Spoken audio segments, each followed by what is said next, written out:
Barking Episode 3, Beginning Exercises on Leash.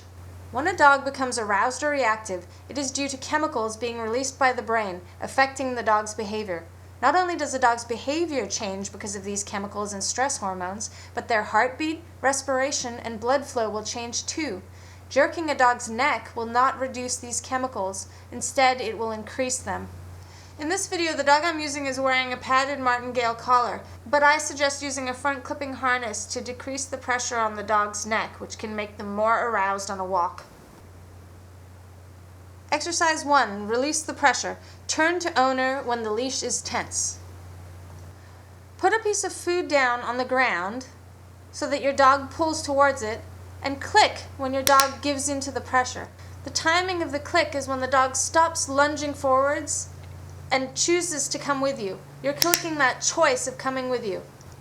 If your dog doesn't turn to find you, briskly back up, and when the dog finally gives in and comes your direction, click. You don't want to cue your dog to leave it. You want the food to be like a distraction in the environment, like another dog or person that your dog wants to pull or lunge towards. What you're teaching your dog in this exercise is simply move with me when you feel pressure on leash. If you do this exercise correctly, you'll find that your dog quickly stops lunging towards things and actually moves with you more happily. Exercise 2. Let's go. What to do if your dog barks. Barking can be reinforcing, so the more a dog is allowed to bark, the more likely they will continue barking in the future.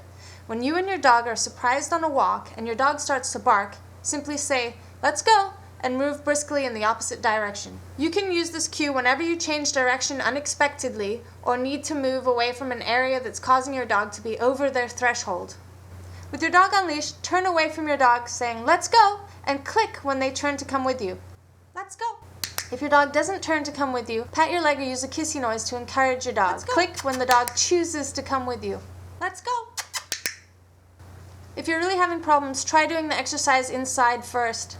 This exercise is great for anxious owners who panic when their dogs bark. Instead, you simply say, "Let's go," and move, just like you've practiced.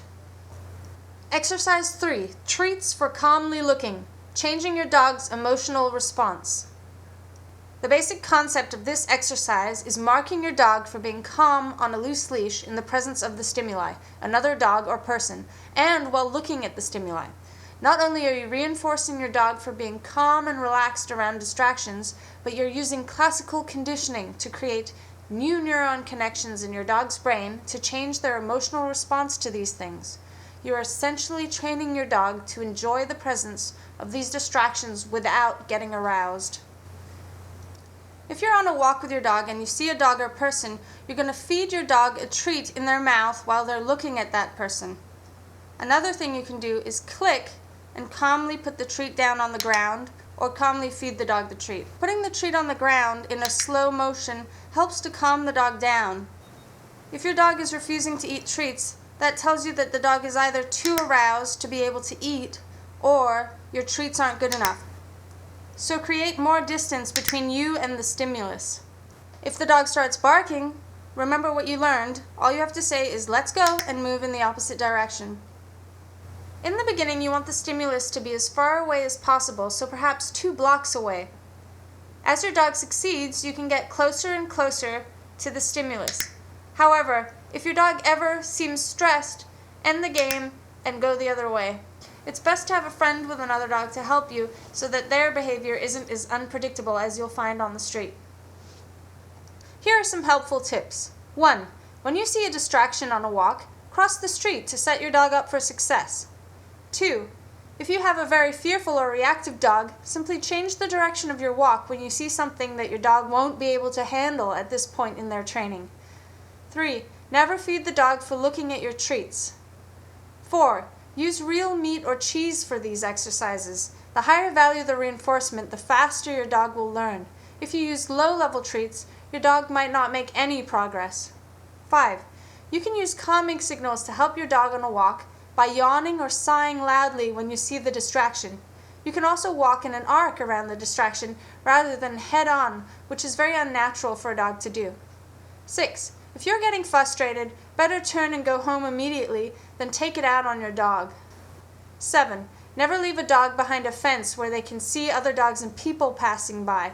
This can cause them to become reactive at the fence as well as on walks. When in doubt, back up or say, "Let's go," and move away. That's all for now. Thanks to Spirit the Canadian Husky for being such a great demo dog. And don't forget to subscribe to see the next episode in this series.